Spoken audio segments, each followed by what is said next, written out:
Tired of this happening to you? Hey, Dad. Hey, mijo. Yeah, I was just calling to let you know I decided to quit my job and start a band. ¿Qué? Figured it's time for me to start expressing myself artistically. No, but what do you mean you quit your job? What's wrong with you? Why would you do that? Why can't you be like your brother, a normal human being? I can't believe that you have... Oh, Thanks, my Dad. God, Love you. I swear. Bye. Tired of not getting the support you need from your parents? Well, I've got something for you. Sheath Underwear. Their underwear comes with a pouch for your balls. With Sheath Underwear, you'll have the support you need to start that band, to start that art project. Forget about your parents. They don't know what they're talking about. It's a new world. Get yourself out there and get yourself some Sheath Underwear. Go to sheathunderwear.com, use my promo code RRBG, and save 20%. And say, fuck you, Dad. You'll never understand. Your full name is Andrew Bowser, Director, yes? You can just call me Andrew Bowser. For short. Yeah, for short. All right. What's up, everyone? Welcome to the RRBG podcast. I'm here with Andrew Bowser. How you doing, brother? I'm doing well. How are you? Good. I'm having, this is a surreal moment for me because I was a big fan of your initial like viral video, the Onyx, the weird Satanist guy. This was before it was Onyx. Yeah. Well, technically, he had already named himself Onyx before Weird Satanist Guy. Yeah. I see. In the very first video was Weird Gamer Guy. He mentions being Onyx the Fortuitous. Yeah. Oh, fuck. It's a deep cut. It's a deep cut. Well, I mean, that was my first exposure was obviously the weird Satanist guy, and for the longest I thought it was real, you know what I mean? But I also smoke a lot of weed, so I was just kind of like, oh, this has got to be real. Right. Everything feels slightly surreal in that state.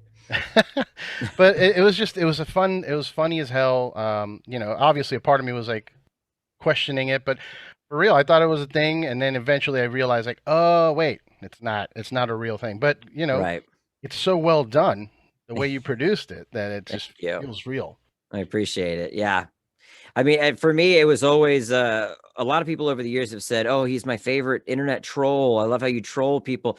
But the intention was never to troll anyone or convince anyone that something was real that wasn't. It's just that the jokes were funnier to me presented in that real framework. Sure. I always figured somebody would watch it and go, well, I know this is a bit, but it's funnier to experience it as a newscast or as a video package. I wasn't truly trying to dupe anyone, but they are fun when viewed that way. Yeah, man. I mean, that's what did it for me. Like, I thought it was hilarious right off the bat. And then, you know, I'm like, man, is this real? And then I just started kind of looking into it. That's when I was like, oh, okay, cool. Yeah. Still a great bit, you know? Yeah.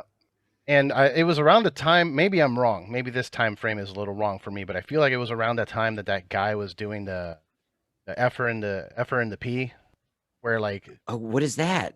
You remember? Oh, F-er in the P. I thought you were saying a person's name, Ephraim the P. Ephraim the P. He's actually another gamer, weird Satanist guy. Yeah, exactly. Yeah. I wonder if it was around that time. I wonder when was that video? I don't remember that, but I got real sad when I found out that wasn't real. I didn't realize that wasn't real until very recently. Yeah. And it was on a comment on Reddit when somebody was saying, no, this weird Satanist guy is fake, just like Ephraim the P. And I was like, wait, that's fake? Yeah. I got real sad when I saw that there was multiple, and I was like, oh, wait. And then I saw that it was a production. I'm like, aw, he was like a hero. Totally. I know.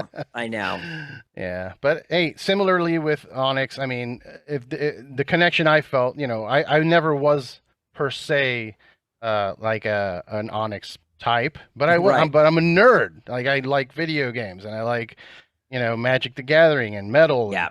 All that, and horror movies and all of that. So immediately I was like, oh man, this is like it's like WWE. It's a turned up version of a person, you know?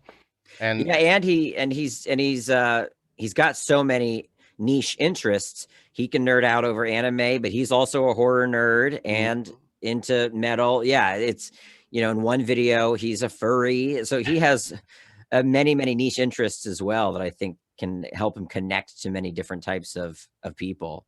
So how much of that is you? Well, a lot of it, but unfortunately, and this is terrifying to admit, but I don't know anything about anime. I don't know anything about video games. I mean, across the board. Like, I don't, most of the time, if I'm referencing a video game in an Onyx sketch, I'm having to look it up and do the research the day I'm writing it, which I know makes me a fake nerd boy in some people's eyes, but his knowledge of any subject has to be so rich and deep. Even the stuff that I'm a fan of, I don't have as deep a knowledge as Onyx would have. Right. The closest is horror movies, and specifically 80s horror movies and 80s sitcoms.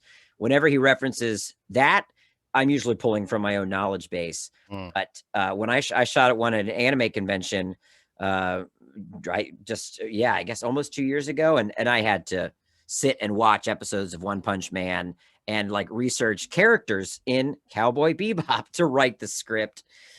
And so it's a blend of my interests, but then Onyx definitely takes it to another level that requires me to do some research. It's almost more impressive, man, because you're putting in the work. You know what I mean? People write me and they're like, "So, what is Diablo your favorite video game?" And I'm like, "Oh, I've never played Diablo, but it's Onyx's favorite video game." Or people will want to hire me to like DM, a Dungeons and Dragons campaign.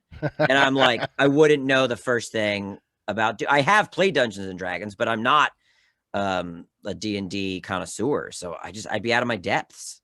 I gotta tell you though, that does sound like a thing, like you sign up on Patreon to play D&D with Onyx. Sounds like a thing. That's true. I mean, I might actually add that as a reward to this current Kickstarter I'm doing, because numerous people have brought it up. They've said, could I have you in as the DM for my campaign, or even just to play with us? Yeah, it would just take writing, really. You would just have to sit and write stuff out, and then that way you could, like recite it, like acting, Exactly. Yeah. It's great, man. I like I said, you're putting in the work, which almost seems way more impressive to me, just because, as a fan, you're just doing this. This is your hobby. This is your, what you enjoy doing. But for someone like yourself that you don't really play or follow anime all that much, you have to sit there and like you're hitting these niche, deep cuts that only the fans are gonna recognize, and that's good. That shows that you're doing your work. Well, especially when I've never wanted the intention behind the character to be that he's mocking anyone or making fun of any type of fan. And I've gotten criticism before, usually from people that I don't think quite understand my relationship to the character, but they'll say, "Oh yeah, I love Weird Gamer Guy because I love that you're making fun of those types." And I get really defensive because Onyx is an extension of parts of my personality that I hold very near and dear. They're parts of my childhood, or probably my middle school self frozen in time.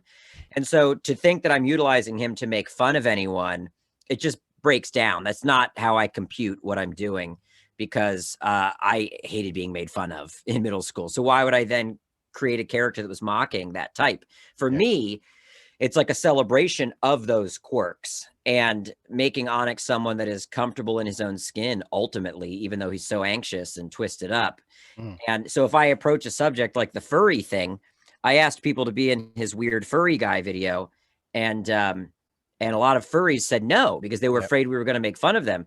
And I said, let me just send you the script. Let me send you what Onyx's message is, and then you tell me if you want to be in it. And then actually almost all of them changed their minds, because the script was actually about just being loved and loving people and being accepted somewhere, even if it is like a subculture that you find your place within. Yeah.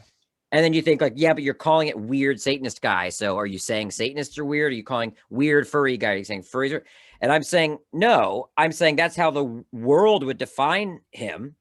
And he doesn't see it that way. When an internet video does go viral naturally, someone's usually uploaded it and they've said, look at this weird Satanist guy. Right. So that title is supposed to be objective and from like a third person's perspective. I'm not saying Onyx is weird furry guy. I'm saying that's how the internet would digest him. Yeah. Because I love those subgenres and I love those subcultures of fandom. Yeah, no, I hear you. It's something that I kind of fell into. I've always been, since I was a kid, I was a nerd, and but I had like a weird balance. I was I was forced to make a lot of decisions to be independent from my family and all this stuff that kind of made me a tougher, more like, working man instead of like Yeah. nerdy. But I also would nerd out over video games and Magic the Gathering and anime and all this stuff. And when I met my wife, she was actually the first person to take me to a convention. That was my Hmm. first ever con.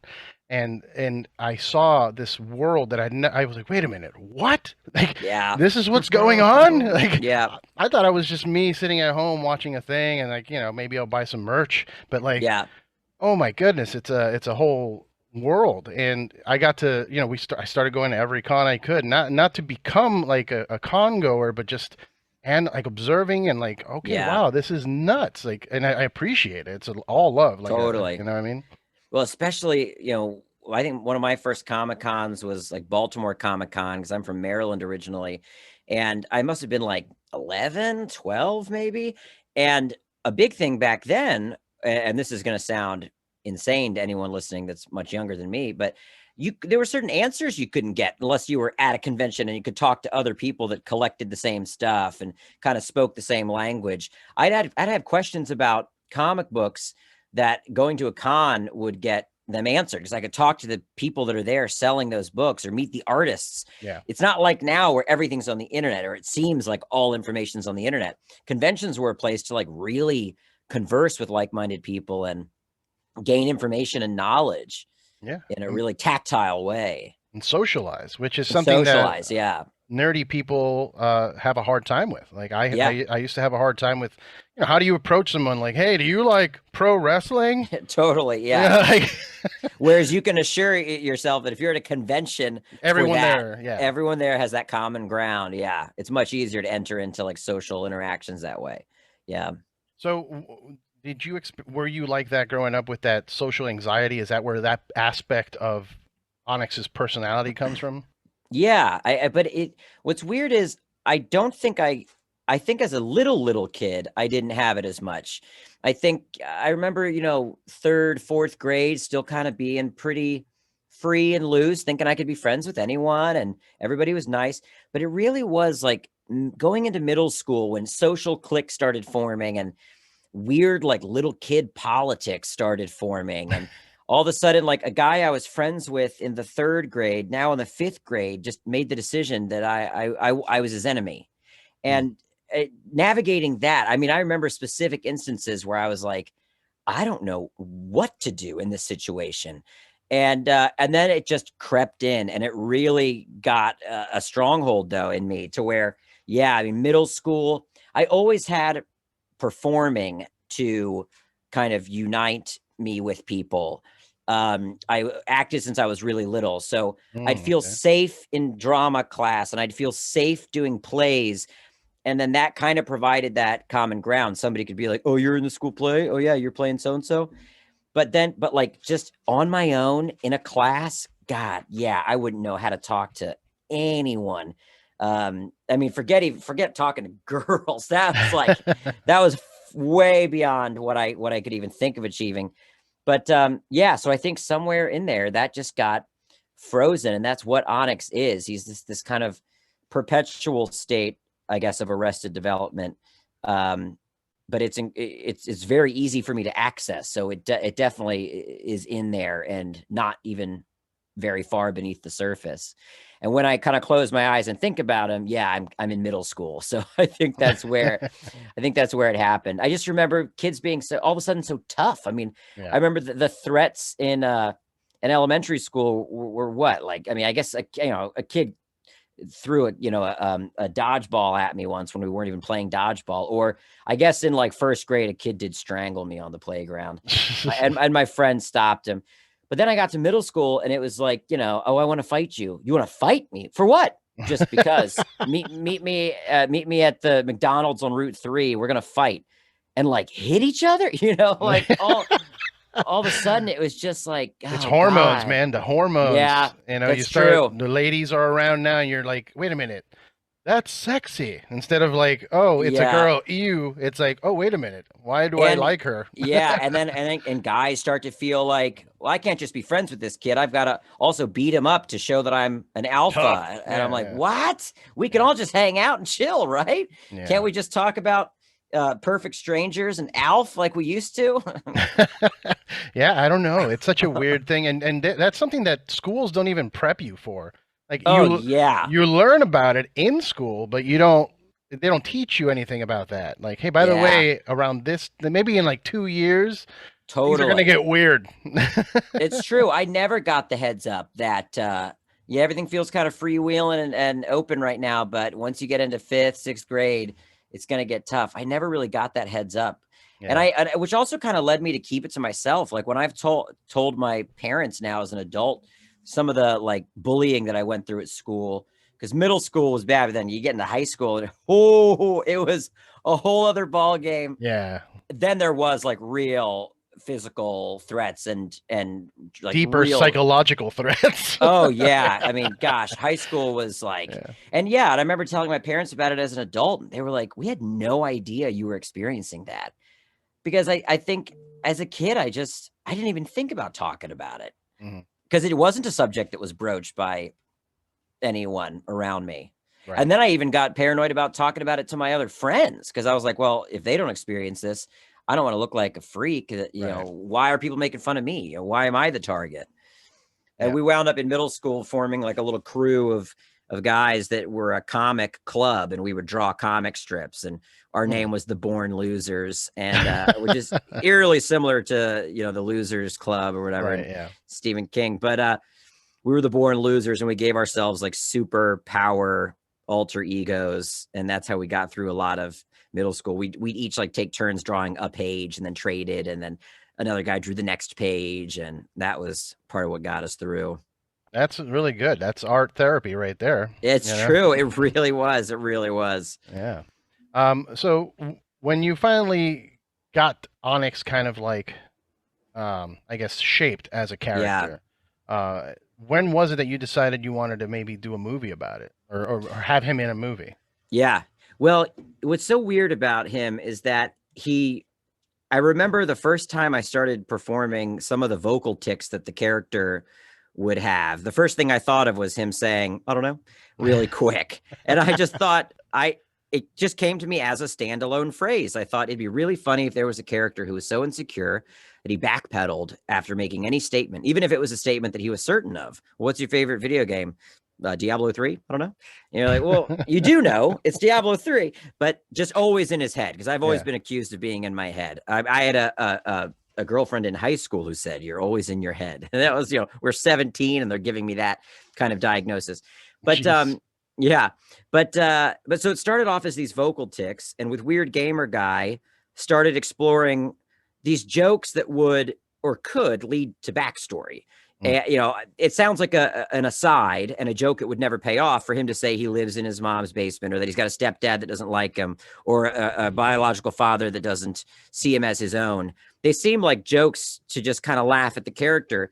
But once I did that first sketch, the Weird Gamer Guy, I walked away from it and I thought, I kind of can see that guy sitting in a basement drinking tiny wines, and I can imagine why he's doing that. And I'm a really I like building narratives. I don't like anything being simply a joke, or simply a gimmick. And so right after doing Weird Gamer Guy, I felt like there was this, it sounds weird, but it's almost like David Cronenberg movie. It felt like there was this second person kind of growing inside me. And then that video didn't go viral, and I wanted it to. I floated it on the internet as if it was real, like I said. So maybe initially I was kind of trying to trick some people, but but it didn't go viral. It sat there, and then a year later, somebody put it on Reddit. It took place at E3. A year later, during the next E3, somebody put it on Reddit, and it went viral.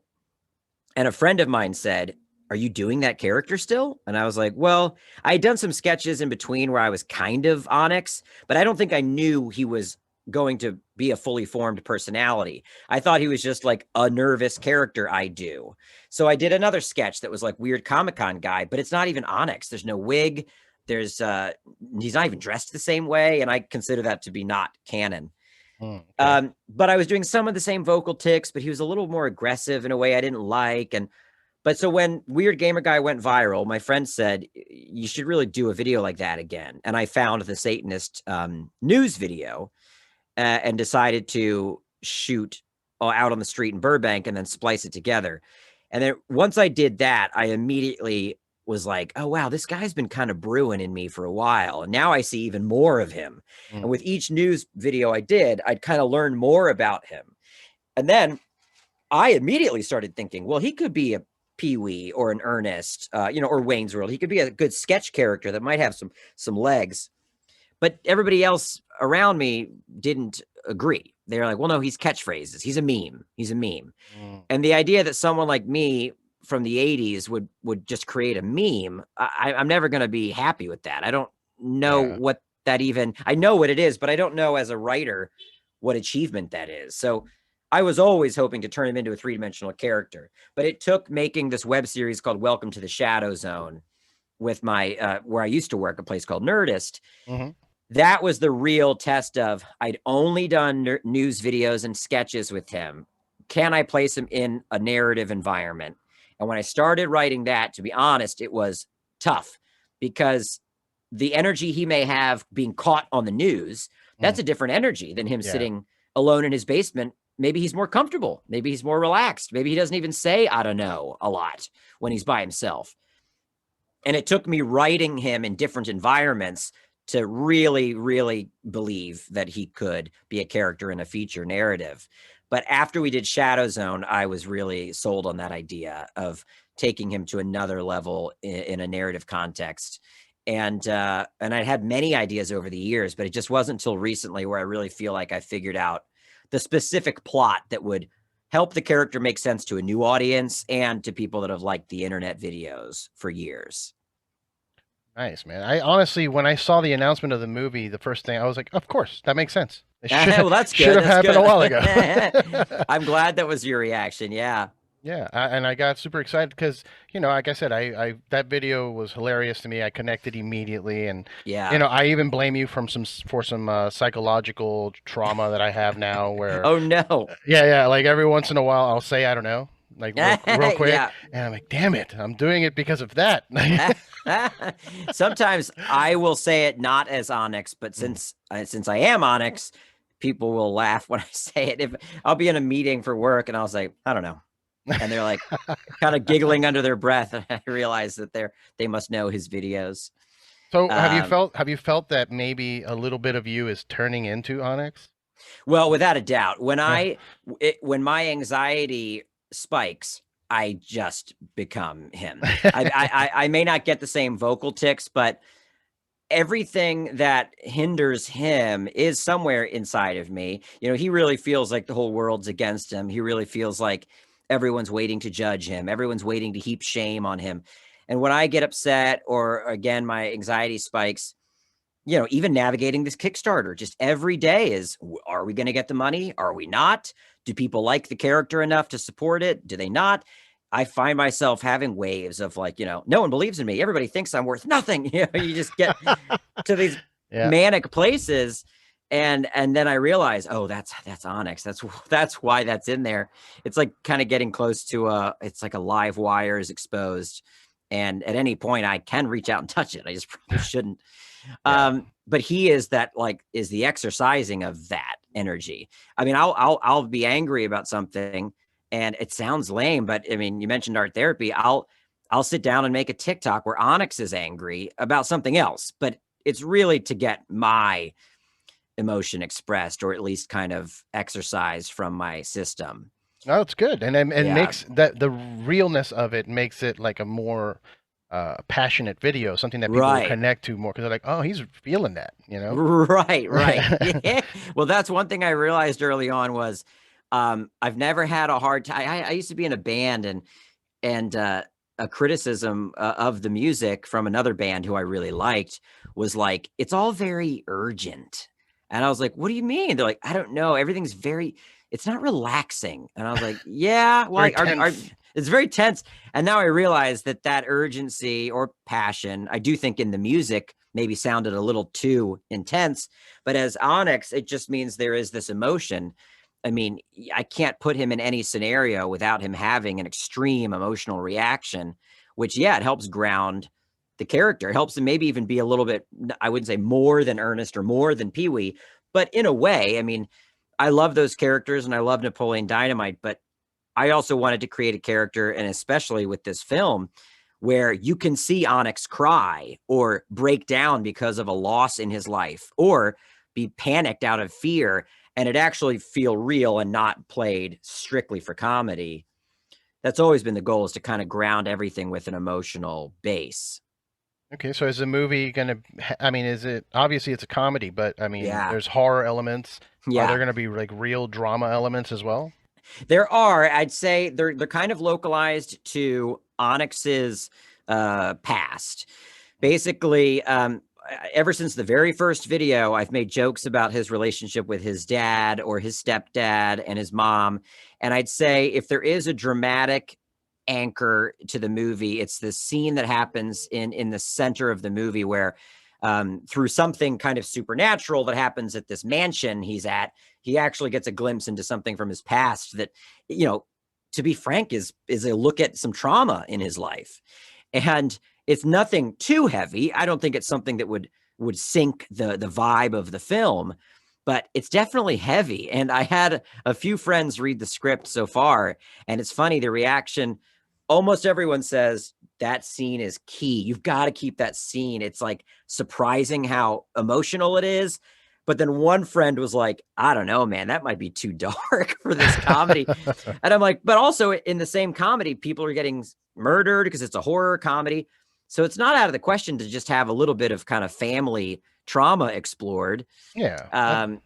Yeah. So it's in there. And I think it's in there in a way that it doesn't, like I said, it doesn't weigh down the energy, but it just, I have to try to anchor things to an emotional reality. And I think it does that. That's Yeah. good. That's good. I like Yeah. that because it also makes you connect a little deep on a deeper level to the character. Like For sure. push it past that boundary that you were talking about of it being a meme into like an Yeah. actual, you know, full-fledged character that can now Yeah. this could be the beginning. You know, if this does really well, you can make another movie, or he can start appearing in other movies as a you know, like a guest. Totally. So I think it's great. I think it's great, and you know, obviously, it feels fully fleshed out. Like I'm looking at your Kickstarter, and the merchandise is all fantastic. Yeah. Well, I appreciate it. I mean, after all these years of doing the character, I didn't want to go into the Kickstarter with anything half baked. So for months, I've been sourcing art for those rewards and commissioning the art for those rewards, and just talking to fans about what they'd want to see. I started a private Facebook group just to do kind of like market research and ask people, what do you want to see in these rewards? And I even showed them the rewards, got their feedback, and then changed the rewards before launching. Because it was one thing that I don't have as readily available as the fans do is any real objectivity around how Onyx may have been perceived or loved by people over the years. Because for me, the focus right now is the movie and the thing I wrote that I'm excited to shoot. And when I went to make these reward tiers, all the merch was about the movie, the Talisman of Souls t-shirt, or get a glimpse at Onyx dressed like this satanic cult member in this toy. But people were like, oh, I want a t-shirt that says, notice me, senpai. I'm like, yeah, oh yeah, right. From the video from before. It's almost like, it's not front of mind for me because I'm always focused on the next thing. So that was a wake-up call. I went back through and changed the tiers to involve quotes from the older videos, references to the older videos, even like all of the older videos with new commentary from me talking about where we shot it, how we did it, and who was involved. Because sometimes I'll hire actors off of like LA Casting, and they'll show up in a field to be in a weird, they're like, what is this? I'm like, well, it's like a news report, but it's fake. You'll see. And then that video will get like 9 million views, and they'll message me and be like, I had no idea what I was signing up for. So I'll do commentaries for all those videos. But yeah, it was just important to me that when people looked at that Kickstarter page, they recognized the effort that I'm willing to put in to make it worth everyone's time and money. And that it was truly like a payoff for kind of years of supporting these videos and this character. It definitely comes through, man. It definitely comes good. through. The hard work is there. Also, you have a charisma about you. Like when you speak, it like you were saying, that sense of urgency that the people were talking about in the band. Yeah. It's good though. Like Well, I appreciate that. it's one of those few things. Like I've had the fortune of meeting a lot of artists and performers that you see something else there. Like I think I might have said this before, but like I met I don't know if you know anything about WWE superstars in any way. A little bit, only because a coworker recently is a big WWE fan, so I've learned a little, but it's not inherent to me. But I do know some. Well, Xavier Woods is Oh from yeah, the New Day. He's also a huge gamer, and now he's hosting in G4. Like yeah. he's doing things. But I met him at E3 because I work for a company, and he passed by, and I don't want to say names. That's why I say a company. Uh-huh. But he passed by, and he participated. He did a video for his blog at my booth. Yeah. And it was so crazy to meet him in person, because you see them on TV and you see this like personality, but you always have like in your head, you're like, all right, that's a character. Right. But when he started talking to me, I'm like, oh no, that dude's on a whole other level. And I feel that about you as well. Like there's this energy of creativity.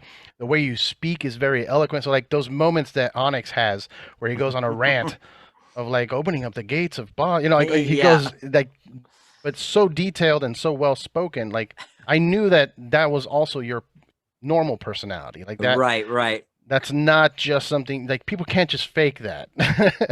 That's very. Yeah. I appreciate that, and Yeah. and I think that's an accurate insight, because I when I sit down to write Onyx, I tell you, it comes so easily. It's not to say that it isn't work, Yeah. but I knew in writing this feature script that if I got the idea right, just the basic premise, and got enough of the pieces of the puzzle in my head, when I actually sat down to write all of the scenes and dialogue, that it would be there. And it really was. It just flowed. I mean, I haven't had an easy time writing something as I have writing that. And it is because it's how I think. When I think of the way there's a scene in the movie where Onyx is scared because he goes off to this mansion and some really creepy stuff starts happening. And when he's starting to have a little bit of a panic attack, he reminds himself of something that one of his friend's moms told him when he used to get scared at sleepovers, which is that we're all underneath the same sky. We're all underneath the same moon. So if you're scared where you are right now, just look up and know that somebody you love is looking at that same moon. And that's a reference to American Tail, that animated film.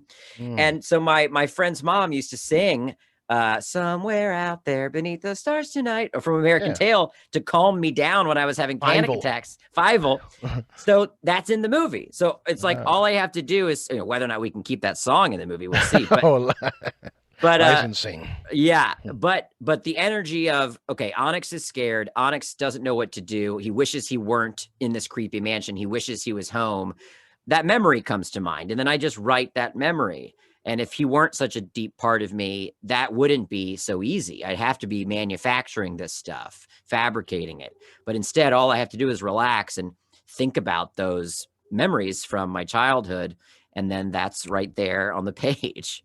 Now, were you always like this, like when you were very, very young, or did this kind of grow out of going to acting and drama classes and all of that?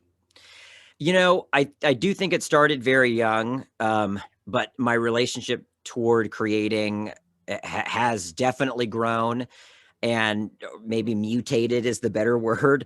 But I always used art to express myself or to escape. I just didn't realize to what degree, but now I've gotten to the place where creating is just like breathing to me. I feel frustrated and pent up if I haven't made something. And it's not even ultimately, like any artist, I want to make something and get recognition for it, of course. But what I've learned as I've grown up is I do have a relationship to creating that can be satisfying for just me. And I don't think I had awareness around that even just in my early 20s. I was dissatisfied if I made something and it didn't get recognized. But I'm trying to grow around that. And lately I've realized, some of this is just for me. I'll write a whole feature screenplay and be like, well, that one was just for me. That was just for me to learn some things about myself. And then it's practice, and it's even providing some like emotional insight or uncovering some things. I'll look at a scene and wonder, why did I write that? And then I'll talk to my therapist about that scene, and they'll tell me, well, I think that has to do with this and that. But as a kid, I didn't realize, I guess, how deep the relationship was to creating. I knew I liked to draw a lot, and sometimes I draw angry things or scary things or messy things. But I think I was taught that. I grew up in a church, and it wasn't really like what's the word?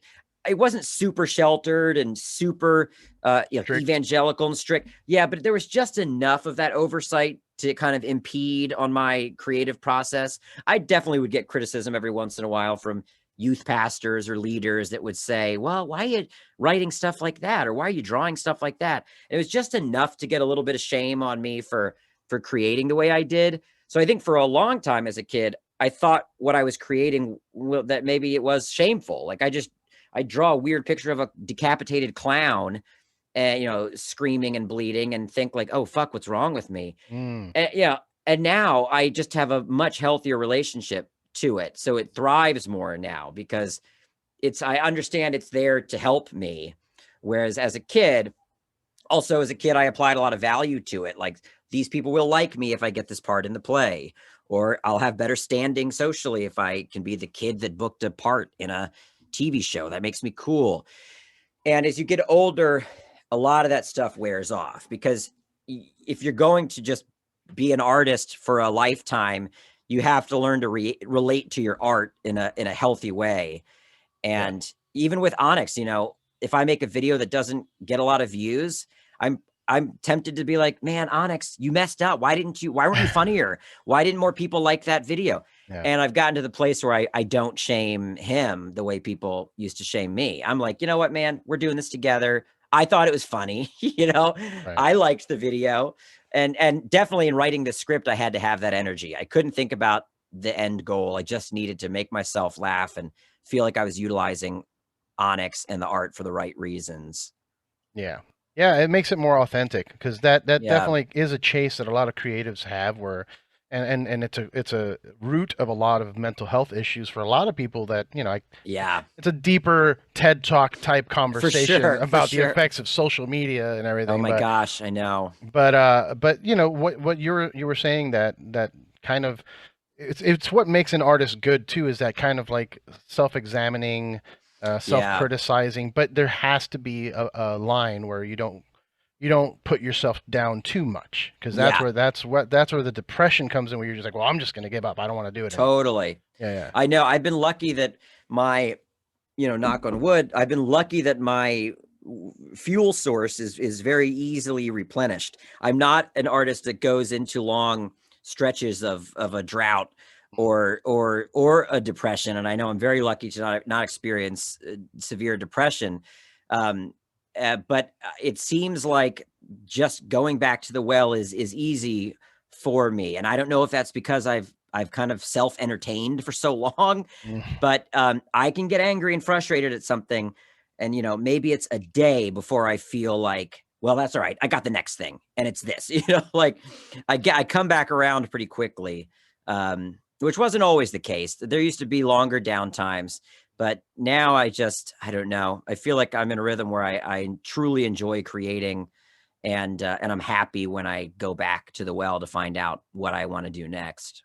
Yeah, you got to ride that wave when it's there. There was a period in my life for about 10 years where it was all music, and doing the band thing and touring and recording, and it was always like, okay, so what's next? We're done with the tour. Another album, let's do more music. And it was like you ride that wave until it's gone, pretty much. And it's a real what's the word I'm looking for? It shows the type of person that you are, that once you finish that ride on that wave, you now get on another ride. You know what I mean? Yeah. Because some people, the one hit wonders. You know what I mean? Like, Yeah. I don't think that's you. You have a ton of work that you've done in the past. This isn't your one hit, thing that if it doesn't work, I feel that if it's going to work, it's already, to me, it's like, it makes sense. This is a thing that exists already, even though Yeah. it hasn't been, you're not done with it. Yeah. I appreciate it. It feels like there's no stopping this ride. I hope not. Yeah, I hope not. But I feel also like afterwards you're gonna have more. There's more. Yeah. Now I wanted to go back real quick and maybe go a little too deep, but That's fine. one thing that I've noticed a lot, and it's from my own personal experience, fans of horror movies and fans of like metal, for example, or Yeah. dark stuff, Satanism and whatnot. They're almost all Catholic school, private school, Yeah.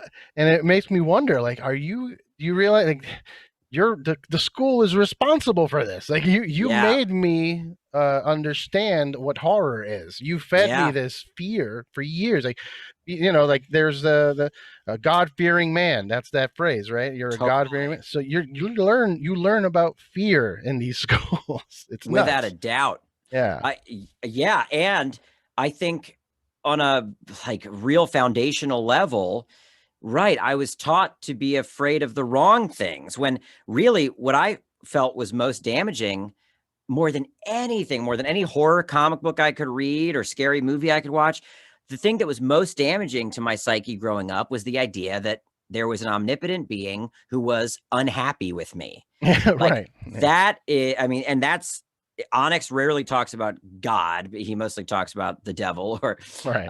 And he kind of talks about it in a mythical way and less of a religious way. But if there was a key to unlocking Onyx, it is this idea that he's somehow shameful and he's letting some great being down. And in his world, it can be his father or, any other number of authority figures in his life. But I know for me, it comes from this idea that I've messed up somehow already before, which is also Christianity, Yeah. Your original sin, your flawed, like, will only ever be so good.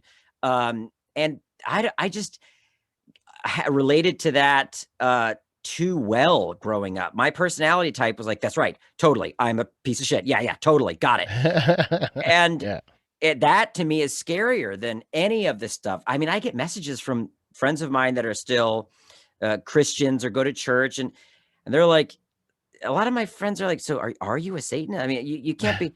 And I'm like, I don't even want to entertain. I don't even want to discuss that, because what I am or what I'm not, just look at my art. What do you think I am? Ultimately, that's all that's going to matter, is how you perceive me. I could sit here and tell you I'm still a huge Christian and I still believe everything you believe. And it won't matter, because then I'll go off and make a weird movie and you'll think I'm not a Christian.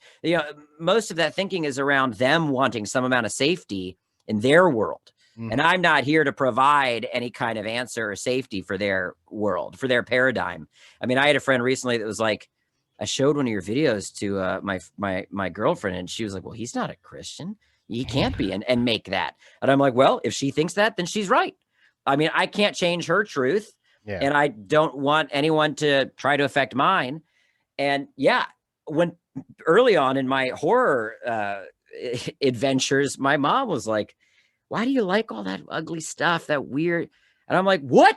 It's because of how you guys raised me. Because you weren't counting on the chemicals in my brain to acknowledge the adrenaline of fear into excitement. Totally. I mean, I can't even review when I hear people say, well, I didn't like that movie as a horror fan because it didn't scare me. I'm like, I don't remember the last time I was scared at a movie. I don't judge horror movies based on how they scare me. I like the way that they make me feel good. I have on my TV VCR back here, I leave a horror movie on all day, and it's comforting. I listen to John Carpenter to relax, It's weird. It doesn't have the same effect as it has on other people. And you're right. The scariest thing is the way I felt in a church, the fear that I had that I was going to let someone down, or that, hellfire and brimstone. And I remember the scariest thing I ever read in the Bible was this idea that any sin can be forgiven. And I don't remember, of course, I'm paraphrasing, but any sin can be forgiven except for like blaspheming the Holy Spirit. And I used to struggle really seriously with obsessive compulsive problems. And you get a thought like that in somebody who suffers from OCD's head. And they're like, oh my God, did I just blaspheme the Holy Spirit? Well, what does that mean? Does it mean like just saying fuck God? Well, I just said it, but I said it as an example. I didn't say it meaning fuck God. Well, fuck, wait, did I just say it again? Wait, have I double blasphemed? You know, and then you're just spinning off into, nothing's more terrifying than that. So Freddy Krueger's not as scary as that. No, not at all, man. It's nuts to me because and I'm not putting down the religion at all. You do you, but whoever needs to do it. But I grew up in that system as well. Up until about 7th grade, I was going to private school, and it was the source of all my anxiety and trauma. Yeah. And, but my brain started registering this fear or the shame as a good thing, like, right. And I started acting out by doing those things more. Like, if I was being pushed in that direction, like, you shouldn't listen to that. Don't listen to that Marilyn Manson. I'm like, well, I'm going to the record store right now and I'm buying that record because fuck you guys. Totally. But it's definitely I grew up loving horror movies as well, and it was traumatizing. I remember I still have a vivid memory of hiding behind my parents' couch to the shh. That sound messed me up completely. Totally. But one thing I like to tell Christian folks that they don't like hearing it, but when they call me a Satanist because I listen to metal or because I watch horror movies. Like, oh, you're a Satanist. I'm like, well, that's just part of the same story, right? Yeah. Satan is in your Bible. Like, he's a character in that story. Like, so if I'm a Satanist, I'm also a Christian, and if you're a Christian, you also believe in Satan. He exists in your world. There's even stuff like that investigated in this Onyx script, which I didn't expect. But when, brief plot summary, just so people have context, is that Onyx looks up to this satanic leader named Bartok, and there's like a Willy Wonka situation where Bartok is going to invite 5 guests to his mansion for a once-in-a-lifetime ritual. So he's basically looking for 5 followers to enter this big contest and be chosen to go to his mansion for a weekend and experience this crazy ritual led by him. And of course, Onyx enters and he gets accepted into this contest. And once there, I immediately started writing, because sometimes your brain goes to the tropey, predictable thing. Because you watch so many movies, you're like, yeah, when he gets there, one of the Satanists is like this, like maybe there's a jock, like maybe there's a hot girl. You start doing the stereotypical thing. And I got like 1 page past those character descriptions, and I was like, oh, I can't write this movie. I need them all to be 3-dimensional. You can make some of them 2-dimensional because maybe they're going to die, but then you're not going to care about them dying. So I went back and I was like, okay, I love Onyx and I know Onyx. Who else can I place around him that I would love and want to know, so that every person in this movie is 3-dimensional? And I rewrote all the character types. And in doing that, though, I needed to provide backstory as to why they're each Satanists. And Onyx tells his reason, and it has to do with his dad leaving. That when his dad left when he was a kid, in order to cheer him up, his mom took him to a flea market and said, here's $5, you can buy anything you want. And he bought this record that Bartok had released that was kind of like, Satanists for Dummies or whatever. Okay. And that's how he started down this path. But everybody else has their own story.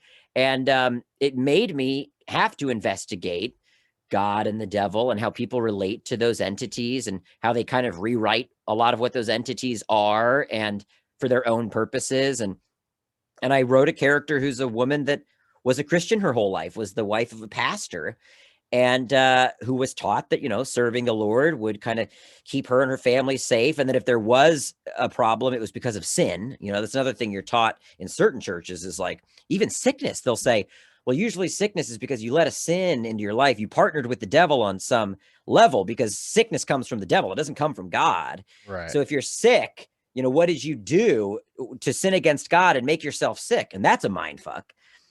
But so I have this female character basically say, I lived my life as a good Christian woman, and then one day my husband died in a car accident, and it wasn't his fault. It was someone else's fault. And on that day, I just turned in the other direction and started talking to the devil instead of God. And Onyx is like, oh, that's tight. Like, he's like, not excited that her husband passed, but he says something like, oh, I get it. So your husband died and you started worshiping the devil? And she's like, yeah. And he's like, makes sense. And it just kind of tracks with him. And I wanted to give everybody some kind of meaningful backstory, but it's funny that it led me to writing scenes that are actual conversations I've had in my head about God and the devil and the way that I relate to those entities being brought up the way I was brought up. For sure, man. And I'm excited to see this movie. I mean, everything I hear so far is exciting. I'm a fan of old school horror movies as well. Yeah. So, you know, it's kind of got its place in pop culture these days. You know, it's not as, like you were saying earlier, like shameful. Like totally. You know, horror movie, like you can get a box that comes to your house from a serial killer where you can solve this murder. You know, it's exactly. Like, it's a little more accepted, and people are into it, and everybody's into the nostalgia as well. So I mean, I'm assuming we're gonna get some hints of nostalgia in the film as well.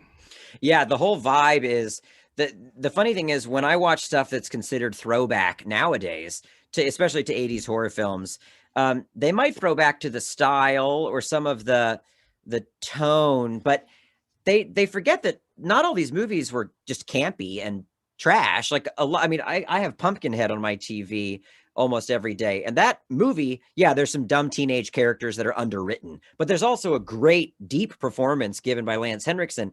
So when I think of paying homage to those movies, I think a lot of times people think, oh, so it'll be campy and like a little vapid, but that's not true. I want to pay homage to the well-written 80s horror movies, the ones that actually had some depth. So the characters feel real and tangible. And yes, maybe a lot of the reference points are, like I said, a little superficial. I mean, there's not much depth to some of the characters in Fright Night, but arguably, I think the friendship that's formed between Charlie and Peter Vincent has some real meat to it. So my homage is both in style, but it's also trying to maybe elevate it a little and bring more meat to the characters and meat to the narrative. But there's like key scenes that are direct homages to a movie like Poltergeist. There's definitely Fright Night references throughout, and even just in the characterization of some of the characters in the film. There's a character named Mr. Duke that's pretty much modeled after Peter Vincent from Fright Night. Nice. Yeah, so there's homages both in the literal sense of there's scenes that reference old 80s movies, and then there's just kind of an overall like vibe that's imbued in the whole thing. That's awesome. And practical monsters, there's depending on budget, there's two that we clearly have to see. There's a third that if we get enough money, we'll show. But I want them to be done as practically as possible. I'm sure there'll be some CGI to heighten things, or make eyeballs blink or pupils move, but most of the effects are going to be practical too. And this is something, I mean, are you working with a company? Is this all you? No, that's the other thing a lot of people don't know, and that's what I'm trying to put forth in the Kickstarter, is that as a director, I've been creating for a long time as well, not just as a performer. And so when I was at Nerdist, we made so many sketches and so many shorts and parodies that needed creature design and makeup and prosthetics. And so I've linked up with a really great team at Studio ADI, who, I mean, Tom Woodruff was the man in the Pumpkinhead suit, and he co-owns Studio ADI. Nice. And then his son David is somebody I've worked with a number of times, and so they'll be involved in this film. So we've got like a legit creature house involved. Sweet. That's going to help us pull all of that off. And then I have numerous makeup artist friends, and yeah, at a special effects place that's like ready to work if we get the money. Yeah, that's exciting, man. That's exciting. Yeah. Yeah, because you don't have the Hollywood budget. This is an independent project. You can't just and that does it. I think honestly, practical effects, like you said, are much better for the even new movies. They need to slow down with the CG. Yeah. It's not as good. Totally. And the weird thing is, a lot of times when practical effects are used in movies these days that are throwbacky, they're almost used in an ironic way to highlight how artificial it looks, especially if it's like a horror comedy. It's like, oh, LOL, that head blowing up looked bad, but it looked bad on purpose. But my intentions are to shoot the practical effects in a highly convincing way. I mean, people, I think because digital has just taken over, you don't even get the same scene coverage you would get to sell that special effect. Like, you know, rewatching like Terminator 2, there was this era where the hybrid of practical and CG was still at a great kind of meeting point where you still had to shoot your practical effects in a convincing way. Well, we're only going to show this in an insert shot. Well, we're going to go wide when we show that one bit, and then we're going to get back tight. And then there was CG elements that bridged all of that to make one convincing sequence. Whereas now, I mean, every Marvel movie just has one giant camera move that just moves through a CG landscape and rubber people pulls out to a big maximum, you know, environmental overhead and then zooms all the way back. So it all just feels like rubber and mess. And there's no bridging elements that actually sell it being believable, sell it being real. So it's I think funny that it looks more rubber than actual rubber from the practical effects. Yeah, exactly. Yeah, your eyeballs see it as like synthetic. You don't receive it as real. Yeah. Whereas at least the rubber and foam kind of, at least I think I can imagine touching it, and I can imagine it. I mean, the effects in The Thing make me cringe still when I think about bodies splitting apart like that, more than movies that have done similar effects digitally. I just don't feel it. Yeah.